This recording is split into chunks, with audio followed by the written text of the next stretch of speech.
хайр гэдэг нь бол багшийн хэлж байгаагаар бол гүрж бид нарт юу сургасан бэ гэхээр хайр гэдэг бол your very nature гэж хэлдэг. Өөрийн чинь төрлөх арын шин таавал хайр гэдэг материалаар хийгдсэн хайр. Гэтэл бид нар болохоор яг амьдрал дээр дандаа л зүгээр л нэг хайр дурлалын тухай яриад байдаг байхгүй тийм ээ. Гэтэл хайр гэдэг юм байсан учраас амьдралыг бий болгосон гэж үздэг. Тэгээд бидний амьдралд бол хайр ингээд 3 янзаар мэдэгддэг шүү дээ тийм. Ямар хайр байдг вэ гэхээр өөрөөсөө ингээд арчаагүй жижигхэн юмыг өрөвдөж хайрлах нэгдүгээр хайр байна. Хоёрдугаар хайр нь болохоор өөрөөсөө дээдх юмыг шүтэж хайрлах гэдэг нэг өөрийнхөө аврагч, өөрийнхөө удирдан чиглүүлэгч тэр юмыг хайрладаг нэг юм хайр гэж байна. Тэгээд гурав дахь нь болохоор зэрэг яг нөгөө энэ тэнцвэрхэн хоёр эрэгтэй эмэгтэй хоёр хүний хайр гэдэг шиг ийм 3 янзын хайр байдаг. Тэгээд чухам энэ хайр гэдэг юм юу юм бэ гэхээр яг ясмын дээр болохоор юм юу юм бэлээ? Давлгаал юм бэлээ. Маш их зөв давлгаа. Ээжээсээ төрөхдөө ингээд хүн яг юм зөв давлгаатай төрдөг. Гэтэл нөгөө төрснийхаа дараа ингээл хүүхч нэг ингээл нэг том 2-1 нь ингээл нүүрнийх нь 2-1 нүд тэгэд ингээд чавччихгүй өөдөөс ингээл хараад те нэг юм хөөрхөн тунгалаг нүдээр ингээл өөдөөс хараад байдаг. Энэ юу юм бэ гэхлээр нөгөө хайрыг ингээд гадагшин ингээд манифест болгох юм бол яг л ийм дүр хүүхдийн дүр харагддаг гэж байгаа байхгүй юу. Тэгээ хүүхч шиг л байдаг. Тэгээ энэ нь юу юм гэхлээр зэрэг яг тэр давлгаа хайр гэдэг нэртэй энэ давлгаа үүссэн учраас тэгээд нэг материалын юм дээр оршиж болдог учраас хүн гэдэг амьтан бий болцсон. Хүнийг ингээ хайргүйгээр төсөөлж бодох юм бол амар утгагүй нөгөө бялуу чихэргүй юм шиг тий.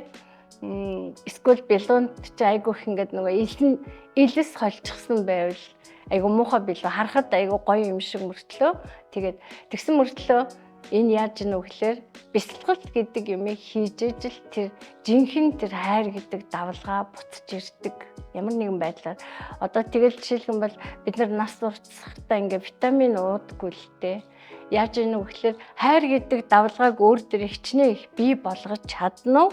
Тэр хэрээрээ нөгөө нас чинь уртсдаг. Ингээд зарим эмнэлгийн шатан дээр бичсэн мэддэг шин ингээд таян шатар ингээ явснаар ингээд 0 хэдэн секунд ингээ амьдрал чинь уртслаа гэдэг ингээ бичсэн байдаг.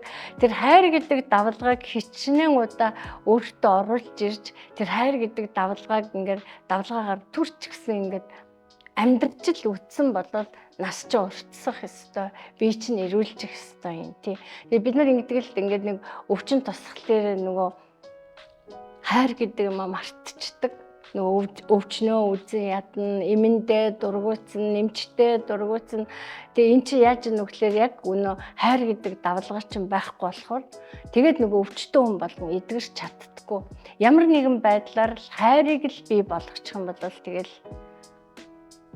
давлгаал ингээд зөв болоод зөв хэмнэлтэд орчих юм бол тэгэл бүх юм болоод явчих штэ тий. Тэгэхээр яг энэ хайр одоо жишээлх юм бол ингээл нэг хажуугаарч нэг хөөрхөн муурны зулдаг гүгэл гарлаа. Ямар хөөрх юм бэ гэхтэл би 2-3 минутаар насаа уртсгаж явах жишээтэй тийм ээ. Тий. Тэгэхээр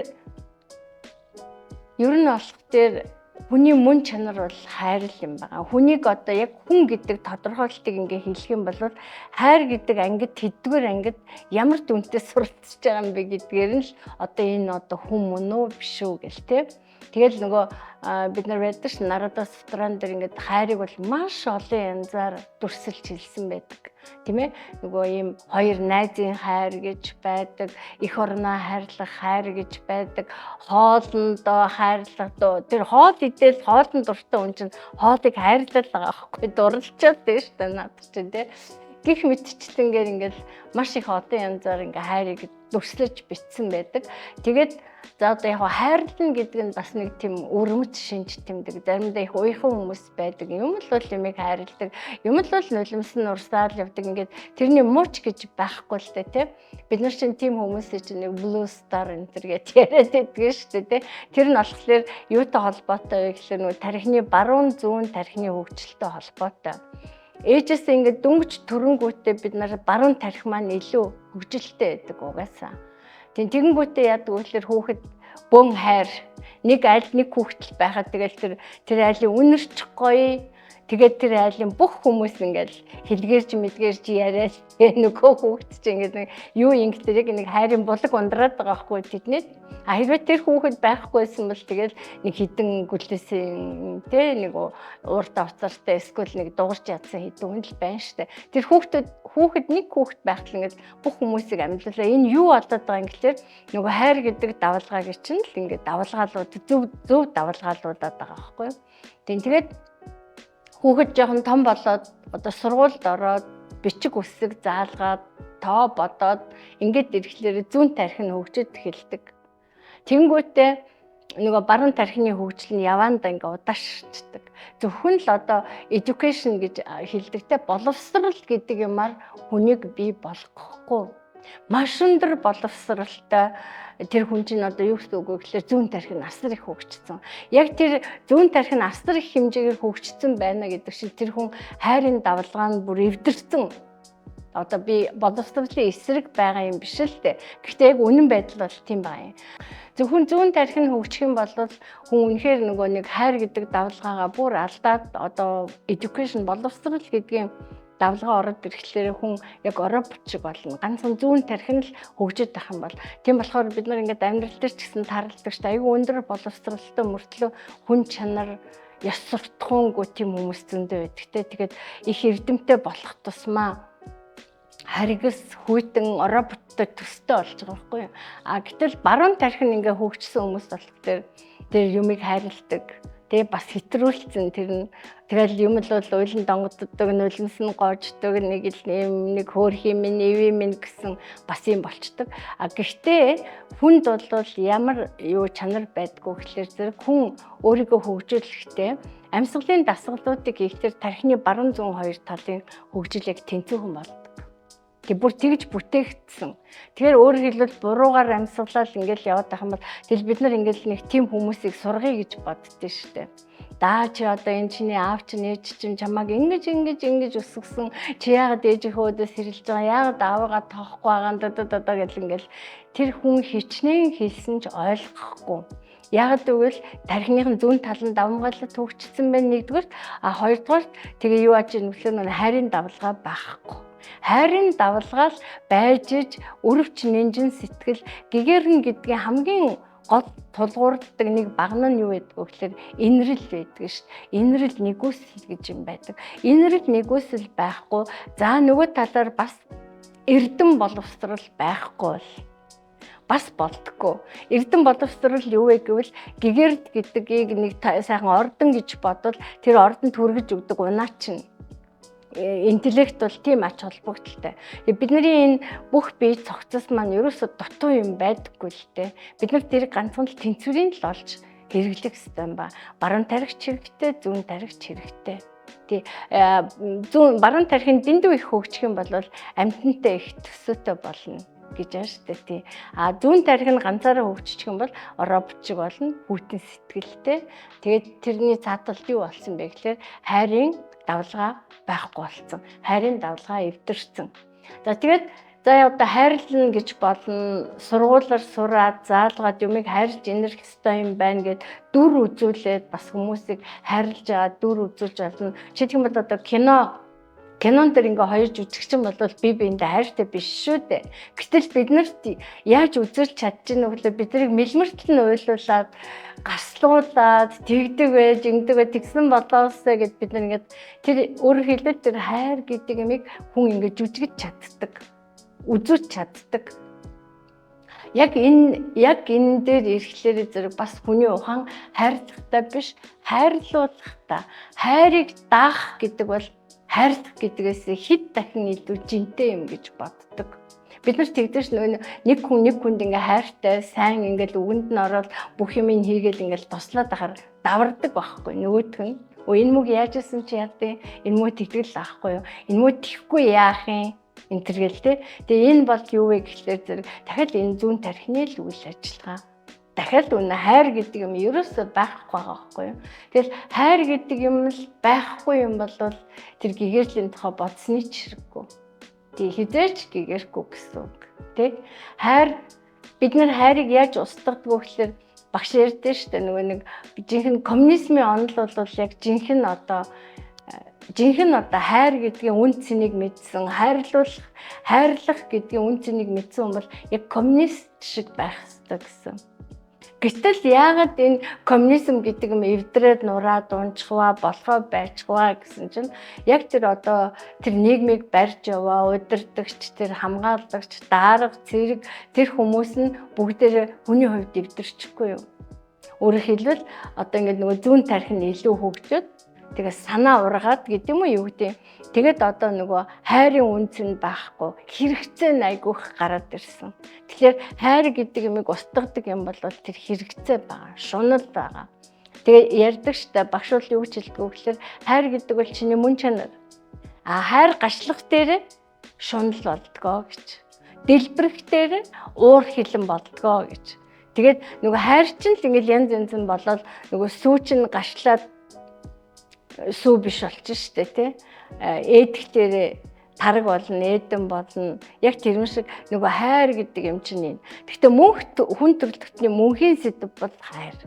Үргэлж гэхдээ яг жинхэнэ хайрыг ингээ хадгалаад, хайрлуулад ингээ явахад асар их сад дотор гардаг. Тэр нь яаж байгаа юм гэхэлэр чи үнэхээр хайрлаж байгаа юм уу? Үнэхээр чи хайрын төлөө юм хийж байгаа юм уу? Үгүй юм уу? Дахиад ингээл нөгөө хайр гэл ингээл гоё юм гаргаж ирэл нөгөөтг за ингээл хайрлуулъя гэл ингээл бодтол нөгөөтг нь чи үнэнгээсээ тэгж бодож байгаа юм уу? Худлаагаасаа тэгж бодож байгаа юм гэл нөгөө л амьдрал дээр таардаг бүх юм чин гараад ирдэг. Тэнгүүтээ хамаг зовлон амьдрал дээр байгаа бүх зовлон ер нь юунаас болдгоо гэхээр хайраас болдог шүү. Хайргүй байсан бол юу гэж тэр хүнд тэгэл гомдол нулимсаа гожуулаад дэлдүнгийн юм хэлээд байгаа юм. Хайргүйсэн бол тоохчгүй ш. Тэр хүнийг цохиод авсан ч тоохчгүй. Ийм мэдлэгэл муутай юм чи хүн зөгчлөө гэж бодгоос. Гэтэл хайртай хүн бол хангалттай. Над руу хараад энийгээгүй гээл хэдэн өдөр усан нүдлэл гүйч. Намайг тоодгүй, бусад хүмүүсийг л тоодог. Намайг л тоодгүй. Энэ яаж нөгөө нэг хөөхий нөгөө хайр нэг юм жижигхэн нэг юм ногоон соёо гарчаал тий. Тэгэл ингээд нөгөө усалж арччихгүй бол ингээд тасарчих санаатай, цайчих санаатай тийм л байгаад байгаа байхгүй. Тэгэхээр ер нь хүний ухаан хичнээн их байх тусмаа хүн амьдралдаа ер нь муухай юм руу зүтгэнэ гэж байхгүй. Мөрөөдөж байгаа бүх юм нь сайхан байдаг. Сайхан л юмны төлөө зүтгэдэг. Тэр нь эцэс тэн дээр тэр сайхан юмд хүрэхийн тулд ингээд явж явах замдаа хүнийг гомдоож гин үү? Эсвэл хүний зовлонд өр хатуу байна уу? Энэ болгон чинь бүгдээрээ л бид нар юу хийж байгаа гэвэл хайр гэдэг сургуулийг л төгсөж байгаа. Хайр гэдэг юмыг л өөр дээрээ боловсруул. Хайртай гэхлээр нэг учиргүй барьж аваад үнсэл тий чи ингээд суужаа би хамаг юм чи би хийгээд үгүй гэл нөгөө мө хайртайгаа болж өгвөл өөдөөс нь амьсгалаад өгчий гэл. Тэр нь бол зүгээр нөгөө хайрын дээр нэг хамгийн түрүүнд тохиолддог хамгийн аимшигтай юм нь бол гэж нэг юм байдаг. Favorishness гэдэг нь юу гэсэн үг вэ гэхээр шохоорхол гэж орчуулмаар юм лээ Монгол дээр тийм. Зөв ингээд нэг шохоорхоод байгаа байхгүй амар гоё. Аюу хөөрхөн охин бахлаар за энийг өстө яаж хийж байгаа л дээ өөр юм болгоод авчи да энэ бол хайр биш штэ. Тэгээд яг тийм хайрын дээр ядгүй гэхээр тэр хүн өөртөө л аятайхан байхын тулд тэр хөөрхөн охиныг дагуулаа явж байхын тулд тэр хөөрхөн охинтой юм ярьж байхын тулд ингэж байгаа энийг бол хайр гэж хэлэхгүй. Энэ бол зүгээр шунал. Тэгээд энэний цааталж юу байгаа гэхээр хар амиа бодсон юм. Өөрт нь аятайхан байна шүү дээ. Тэр хүнд ямар байгааг хайр гэдэг маань юу хэлдэггүй гэхээр зэрэг хүнийг ойлгохыг хэлдэг. Тэр хүнд юу хэрэгтэй вэ? Яавал энэ хүн инээмсэглэх үү? Тэ? Яг гүрэж шиг тэ? Яавал энэ хүнийг инээмсэглүүлэх үү? Гүрэж идэгсэн шүү дээ. Миний амьдралын хамаг зорилго би энэ амьдралд яагаад ирсэн бэ гэвэл би бүх хүний нүүрэн дээр инээмсэглэл авчирмаар байна гэж хэлсэн. Энэ шиг их хайр байхгүй шүү дээ. Тэгээ гүрэж бас дахиад нэг юм байдаг. Би тэрийг бүр хэдэн өдөр уйлсан. Юу гэсэн чинь чиний амьдрал дээр ингээд хэцүү хатуу юм тохиолдод байгаа бол чи сөө хамаа хийчих гэж байгаа. За тэгээ сөө хам хийсэн чинь болохгүй байвал сөө what гэд хайчих гэж байгаа. За тэгээ болохгүй байвал те бүх тэр зовлон тэр гашуудлал хэцүү юм аа надад төгчих гэсэн ш. Гэгэрсэн хүмүүс гэдэг бол юу вэ гэхэлэр гэгэрсэн хүмүүс гэдэг бол хог түүхч гэж байгаа. нөгөө гудамжны хог шүүртэл ингээд явдаг хүнтэй адилхан сэтгэл дотор чинь байгаа хогийг нэг бүртгэгч хог үлдээхгүй бүгдийг би шүүрдэх үүрэгтэй. Тий. Тэгээд сөө хамаа хийгээд болохгүй сөө water хий. Тэгээд сөө water хийгээд болохгүй байвал надад өгч гэсэн. Тэгээд би энэ үгийг юу гэж боддгоо гэхлээр надад өгч гэх хүний зовлон хүний шаналгах гүйдэг хүн байт юм уу? Тийм их хайртай байгаа байхгүй юу? Тэгэхээр бүр хайрын оргил гэж юм байдгийм байна, тэ? Бид нар чинь ингээд хайртай гэдэг нэрээрээ өөртөө таатай байдлыг үүсгэх гэж явж байгаа хүмүүс зөндөө байгаа шүү. Тэр таалагддаг, тэр гоё залуу таалагддаг, тэр хөөрхөн охин таалагддаг. Тэгээд тэрнтэй хамт байж байгаад өөрт нь л аядагаа байгаа шүү. Бид нар яаж нөгөөдгөөс асуухчгүй байгаа шүү. Чамд ямар вэ? Чи ямар вэ гэж асууд юм уу ер нь? Хайртай хүмүүс чинь. Тэгэл нөгөө хайртай олчлаа гэж авч суучаад тэгэл нөгөөдгөө загнаад тий. Тэгэл энэ чинь хайр муу юм уу? Тэгэл эсвэл нөгөө өөрийнх нь орон зайлуу нь халдаал тий. Чи тэрийг өмсч энийгээ бол ингээл бид нар хайрыг гашилгаад ингээл бид нар хайрыг булангартуулаад хайрчдаг. Гэхдээ байгалаас төрсөн биднэрт үнэхээр цэвэр юм ариун үнэхээр гоё хайр гэдэг юм одоо бүр сахиусан тэнгэрүүдэд хүртэл хайр байдаггүй гэж байна шүү. Деважинд бүх юм байгаа. Бүх юм байгаа. Бид нар хүсэж мөрөөддөг бүх юм байгаа. Ганцхан хайр байхгүй. Тэгэхээр бурхан тэрнийхэн төлөө хүнд атаархдаг гэж байгаа байхгүй. Бид нар болохоор бурханыг аюу гоё гэж бодоод тий тэр девач мяваж аюу гоё гэж ингээд өөрөө тэгэл бодоол байгаа. Гэтэл тэнд юу байхгүй гэвэл хайр байхгүй. Энэ хайр гэдэг юм амьдралд байгаагүй бол яг л ястал яг гүржигийн хэлдгэр чихэргүй торт ямар байх вэ? Бэлэн ямар байх вэ? Эсвэл элдэс холчихсан гурилтын зүг элдэс холчихсан бэлэн эдгийн аргагүй юм байх. Амьдралд үнэхээр тийм байх байсан. Тий. Тэгээд ер нь бол хүмүүсийг нөгөө энэ тентхийн кинон дээр ингээд хүмүүс мэддгийм байлээ ямар ч байсан бүх юмыг мэддэг. Тэгэл би чамд юу хүсэх үү гэхлээр би чамд жинхэнэ хайрыг л хүснэ гэж ярьдаг те. Тэр бол үнэхээр тийм гоё. Тэгээд хайрыг даана гэж асар их ухаан хэрэгтэй. Хайр ингээ би болсныг өөрийн таних мэдхэд бас асар их ухаан хэрэгтэй. Тийм учраас тэр ухаан хаанаас ирэх вэ гэхлээр нэгдүгээр амьдралын туршлагаас ирнэ. Хоёрдугаар тэр боловсрал гэдэг юмас ч ирнэ. Бид нар тэндээс тийм л юмыг заад үгүйдэ гэхэд амьдралын туршлага гэдэг нь юу хэлж байгаа юм гэвэл одоо нэг юг хамгийн хайртай хүндээ хийж өгж байгаа юм шиг л ажлуудыг хийгээд байгаа шүү. Энэ яах гэж байгаа юм гэвэл яг тэр нөгөө нэг хайрын давлгаа гэдэг ямиг чам дээр би болгох гэж байгаа. Бүр жинхэнэ утгаар нь хөрсөн ахгүй юу. Тэгсний дараа нөгөө хайрыг чинь үр унаад тэгээд ингээд сайхан хөгжинэ. Тий. Тэгэхээр нэгдүгээрт нь тийм юм байдаг. За хоёрдугаарт нь хамгийн чухал юм нь юу вэ гэхээр хайр даана гэдэг бол үнэхээр том ухаан шүү. Зүгээр далимдуулаад яа гэдэг тэр надад сайн юм чи намайг загнахгүй дададаа гэл те. Эсвэл нөгөө загнаад ахаар нь тэр хүн чи яах гэж загнаад байгаа юм гэхлээр хайртайдаа загнаад байгаа шүү. Чамд хайргүй байсан бол чамаа юу гэж тооддгийг. Хөлөөрөө толгоо ийн үү, толгоогоороо хөлөө ийн үү хинт ч хамаагүй шүү те. Гэтэл загнаад ингэж байгаа чи яагаад байгаа юм гэхлээр тэр хүн өөрөө хүн загнах нь тийм сайхан биш шүү те. Өөрийнх нь бас ингэж зөндөө юм болж байгаа.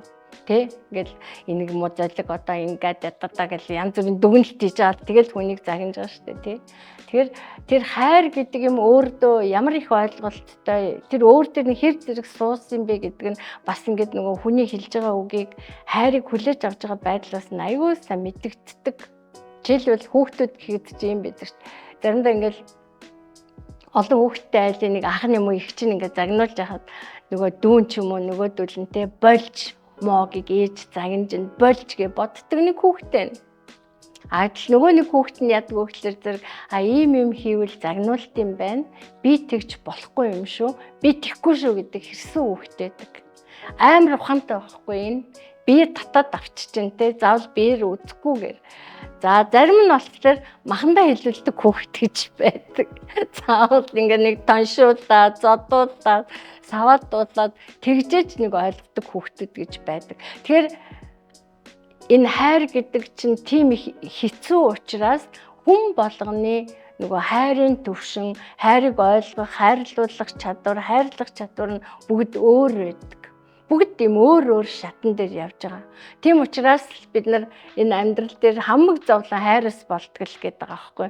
Нэг нь өндөр түвшинд хүрсэн. Бид нар болохоор ингээл шууд ингээл бурхан багшиг ч юм уу хараад тий гүрүжиг ч юм уу хараад ингээд гэгэрсэн хүнийг хараад ингээд яг тийм болох юмсан тий бид нар ингээд шууд бурхан багшийн тухай кино үзчихсэн. За бурхан багш л болж гэгэрх юмсаа гэл хүний дотор ингээд бодогдно. А гэтэл энэ дээр нөгөө хайр яаж мэдрэгдээд байна вэ гэхээр зэрэг хайр ингэх хэвээр бурхан багшийн нэг дагалддаг нэг хамаатных нь хүүхэд байдаг шүү дээ. Ананд гэд тэр өнгөрснөөс нь хойш гэгэрсэн нэг хүүхэд байдаг шүү дээ тий тэр шавна чи Будда шиг болох гэж байгаа бол эхлээд ананд бол гэж байгаа шүү дээ. Чи Кришна шиг болох гэж байгаа бол эхлээд чи Рада бол гэж байгаа байхгүй юу? Тий бид нар одоо гүрүж шиг болъё гэд ингээ бодоход гүрүжигийн дотны шавь нь хэн байдгийг зөндөө олон хүн байгаа шүү дээ. Тэдний аль нэг шиг нь болох хэвээр. Та бүр дотны шавь нь бол тэгжээж дараа нь гүрүж шиг болно. Өөрөөр хэлбэл бурхан багш ч юм уу гүрүж ч юм энэ гэгэрсэн хүмүүс нөгөө нэг хайрын ингээд 108 шатаар бүгдээр ингээд дээшээ гараад хамгийн ороод дээр нь гарчаад хай гэд бид нар руу хэлээд за наад шатан дээр чи ингэж явдсан шүү, ингэж явдсан шүү, ингэж явдсан шүү гэд зааж өгч байгаа байхгүй юу. Эдгээр юу зааж өгöd байгаа юм? Амьдрал зааж өглөө л гэж байна. Яг эцсийн эцэст юу зааж өгöd байгаа юм гээд хайр ухааны чинь зааж өгöd байгаа. Хайрлагдах ухааны чинь зааж өгöd байгаа байхгүй юу. Гэтэ шатан дээр ондоо. Тэг чи бид нар шууд ингээд 108 дугаар шатан дээр өөрөө нэг за бүр үсрэл нэг 70 дугаар шатан дээр явж байгаа юм биш 108 дугаар шатан дээр байгаа гэгэрсэн хүн болох гол дайраад байгаа байхгүй байж л та. На 78-ын чинь дараа 79, 80, 80 гэл ингээд 108 хүртэл зөндөө одны шат байна. Яарах хэрэггүй. Яг тэгээд тийм учраас энэ багш шавын харьцаа тэг гүрж хэлдэг шүү дээ. Ерөөсөө эцсийн эцэст бяцлагт гэж юу вэ гэвэл гүн хайрыг мэдрэх л гэж хэлж байгаа. Тэр гүн хайрыг мэдэрнэ гэдэг чинь таныг бүтээсэн материал байхгүй тий. Яг тэр материалыг одоо ингээд энэ ноосоор ингээд ноолуураар ингээд цамц өмд ингээд нэхэд ингээд тавьж ин алтаар эмэг бөгж бугуйч янз бүрийн юм хийж ин. Яг тэрэн шиг таныг юугаар бүтээсэн бэ гэвэл ерөөсөө хайр гэдэг материалаар бүтээсэн байгаа шүү. Тэгээд нөгөө судран дээр тэр хайр гэдэг материал нь ямар материал байдгийг infinite материал байгаа гэд яг ингээ багш дүрслээд хэлдэг шүү дээ. Айгуу гоё тий. Тэгэхээр үнэхээр чи хүн юм уу, хагас хүн юм уу, бурхан хүн юм уу, бүтэн хүн юм уу, дутуу хүн юм уу, хөгжиж байгаа хүн юм уу, унтж байгаа хүн юм уу, сэрцэн хүн юм уу гэдэг чинь ганцхан л энэ дөрвөн үсэгтэй хаа хагасын гэдэг энэ юмтай яаж харьцаж чинь, яаж өөрөө энийгээ бий болгох чинь тий. Тэргээр чинь л өөрийг чинь тодорхойлдог. Ер нь хүний хөгжил гэж эцсийн эцэст юу гэлдэг вэ гэхээр бүх ингээд давлгаагаа хайр юм болгох. Хайр гэдэг нэртэй давлгаа болгочвол тэгээд л болов.